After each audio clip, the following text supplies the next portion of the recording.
Selamlar. Ne habersiniz bakalım? Bugünkü videomuzda Azmut abimizin üretmiş olduğu tüm yapımlardan detaylıca bahsedeceğiz. Biliyoruz ki Azmut Omnitrix'in yaratıcısıydı. Aynı zamanda diğer birçok icatları da bulunmaktaydı. Kendisinin bilimsel buluşları ve başarıları onu evrende çok saygın bir bilim insanı yaptı. Ürettiği en büyük icadı ise hepimizin bildiği üzere Omnitrix'ti. Bu alet kullanıcının birçok farklı uzaylıya dönüşmesine izin veriyordu. Yapılma sebebi ise birinin diğer türleri daha iyi anlamasını sağlamak içindi. Tabii Vilgax'a dahil olmak üzere Omnitrix birçok kişi tarafından bir silah olarak görülüyor. Bu alet başlangıçta Max'e emanet edilecekti. Ancak klasik seriden biliyoruz ki onu ben buldu. Alien Force serisinde ise bir çeşit yenileme geçirdi. Tabi ilerleyen zamanlarda Omnitrix'i elde eden Vilgax'ın kullanmasını önlemek için Ben'in komut üzerine kendi kendini imha etti. Azmut Ben için yeni bir alet olan Ultimatrix üzerinde yıllarca çalıştı. Ancak güç çekirdeği kararsız ve eksikti. Bu nedenle Ultimatrix'ten vazgeçti ve cihazı yüksek güvenlikli bir sığınakta tuttu. Ama Albedo Ultimatrix'i çaldı ve çekirdeği kararlı hale getirmenin yanı sıra evrimsel işlevi ekleyerek Omnitrix'in prototipini açtı.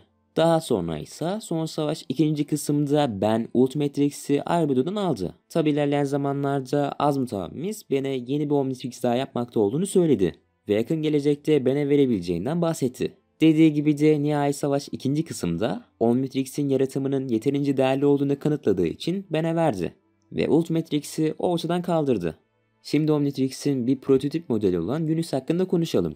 Gerçek haliyle Unis, Omnitrix ve Ultimatrix'e benzeyen Unitrix adında bir çekirdektir. İlk başta Azmut denaları ayrı kaplarda saklamayı amaçladı. Ancak denayı saklayabilecek, toplayabilecek, toplanan denayı takip edebilecek, hatta denaları korumaya kolaylaştırabilecek ve gerekirse ölü türleri daha kolay canlandırabilecek bir şey için, yani Unis için bu fikirden vazgeçti. Unis ne yemerse tıpkı klasik serideki Omnitrix gibi sadece ona 10 dakikalığına sahip olur. Rastgele bir insan DNA'sının örneğini elde ettikten sonra omuz hizasında sarı saçları ve parmak yeşil gözleri olan ergen bir kız olarak görünmüştür. Ben'in takımı onu ilk bulduğunda Unis tamamen çıplaktı. Sonra çıplak görünmemek için Ben'in ceketini ödünç aldı. Daha sonra güvenden pembe bir kolsuz bluz, beyaz şort ve kahverengi parmak arası terlik ödünç aldı. Azmut için Primus'ta çalıştığından beri ise kendisi şu anda siyah çizgili beyaz bir tulum giyiyor. Primus bir gezegen olmasının yanı sıra Azmut tarafından yaratılan dev bir organik makinedir ve Omnitrix için DNA örneklerinin kaynağıdır.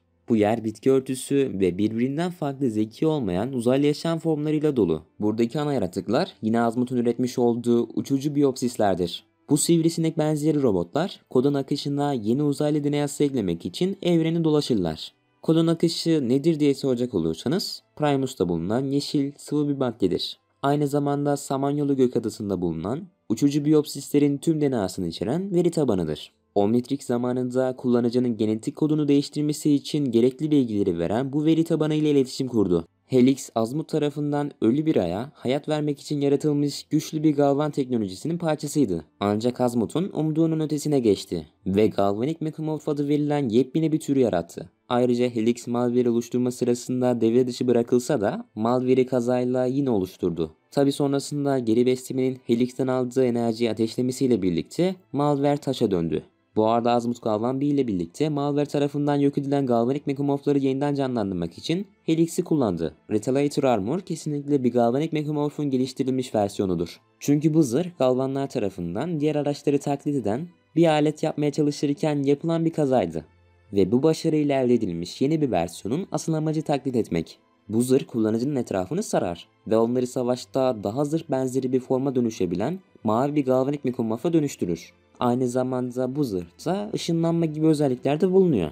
Kullanıcının galvanik mekamorf olmasına izin veren bu zırh takımının tek bir kusuru var. O da rakibin saldırganlığını arttırıp onları neredeyse vahşi hale getirmesi. Azmut Zenith'le zaman geçirirken mükemmel uyum içinde bir gezegen sistemi gördüğünde Ascalon'u yaratmak için ilham aldı. Ascalon daha sonra bir savaşçı tarafından çalındı ve Ascalon'un gücüyle Incorsian ana dünyası yok edildi. Yaptığı şeyden şok olan Azmut Ascalon'u saklamaya yemin etti ve kendisini barışçıl bilimlere adadı. Ve Ascalon'un evrene yaptıklarından dolayı bir özür olarak Omnitrix yarattı. Bu da teorik olarak bir yandan Azmut'un Omnitrix'i neden icat ettiği sorusunun cevabı oluyor. Galvan'in Skamorph yani Yadigar, Azmut tarafından Benevolent'i yok etmek için yaratılmış bir silahtı. Azmat Ulalı'dan Yadigar'ı gemisine alıp Benevol'unu yok etmesini istedi. Blukiç ve Dribea ise silah gemiye yüklemelerini ve hiçbir şeye dokunmamalarını söyledi. Ama onlar yanlışlıkla motorları ısıtıp kendilerini fırlattılar. Benevol'un ve robotu yıllar sonra geri döndüğünde Blukiç ve Dribea Yadigar'ı bulmayı başardı. Ancak bu alet yıllar içinde aşırı yüklendiği için büyük bir patlama oldu. Bu patlama birçok uçağı yok etse de Benevol'un ve robotuna karşı galip gelmeyi başardılar. Bu hayatımın en mutlu günü.